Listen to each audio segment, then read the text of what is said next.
Hey there, Redneck Preppy here today, and a video on brass, specifically of, to quote, noted chicken restaurateur Kenny Rogers, knowing when to hold them, knowing when to fold them, when to walk away, and when to run.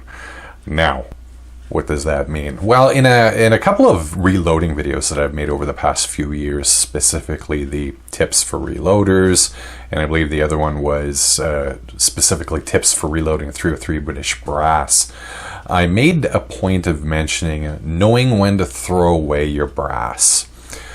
And what I believe, if I recall those videos accurately, was specifically when brass reached its end life and you were beginning to see signs of incipient or actual case head separation.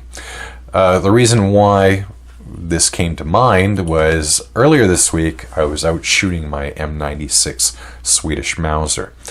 Now, I did a thing which I always counsel people against doing, which is mixing brass of various vintages and makes together.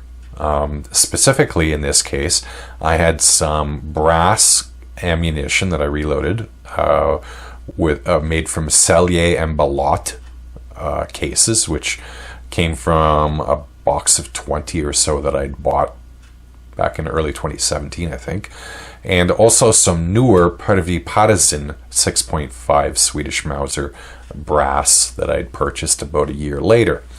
So obviously the Sellier and Ballot brass had been used more than the Preppy Partisan brass, at least once, but probably a few times. So as I was shooting the rifle, I noticed that occasionally I would see ammunition with obvious incipient case head separation. And some of them, as you can see from the picture right here, it was pretty much just hanging on by a hair. So I kept shooting, and every now and then I would notice that these cases really looked rough in terms of, incipient case head separation or near virtual case head separation. And I kept those aside. As I started going through those cases, I noticed every single one of the ones that showed signs of that incipient case head separation, or again, near virtual separation, was all the Sellier and Ballot brass. In fact, every single piece of brass that I ended up throwing away that day, and you can see a picture right now of that Sellier and Ballot brass, was in fact the Sellier and Ballot brass. The only other piece of brass that I ended up throwing away that day from Preppy Partisan was one that had some neck splitting. It was one brass. So why do I bring this up? Well, as I mentioned in those videos earlier, brass of a common lot, let's take that Sellier and Ballot brass, manufactured about at the same time, same materials, same conditions.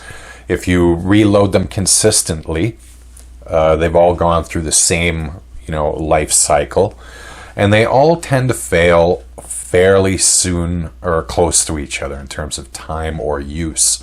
In the case of the Sellier and Ballot, you could see a few examples. Well, you can only see the one example right now of the case head separation or virtual case head separation. The other ones, I think there were about 4 or 5 other ones. For some reason, when I took this picture, I made sure to turn the brass cases upside down, side down with the actual separation, so you can't actually see them. But as you can see through all 13 of these cases, they are all showing signs of incipient case head separation. They've all lived the exact same life, and they're all failing pretty much at the same time. Now, a newbie reloader often will say, hey, I'll throw away the ones that are showing the actual case head separation, but I might be able to get one reload more out of the other ones. Hey, why not save some money, right? Case is like 25 to 50 cents, whatever it is. May as well keep them. Oh, well, allow me to retort. Well, bad idea, because those cases are going to fail.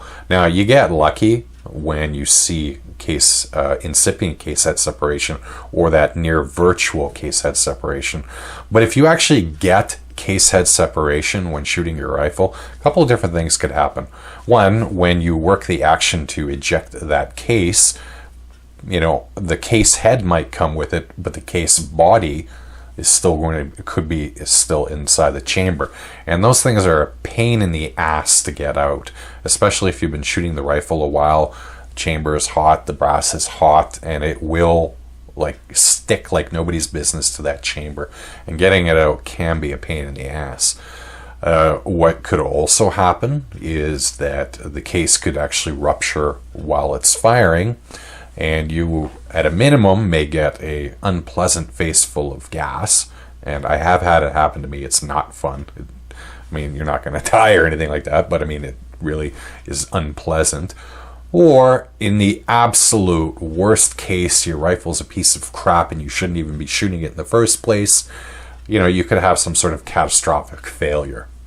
That's very unlikely, but there's always a possibility, right? At the end of the day, a firearm is a functioning machine, and machines do fail. So do remember that.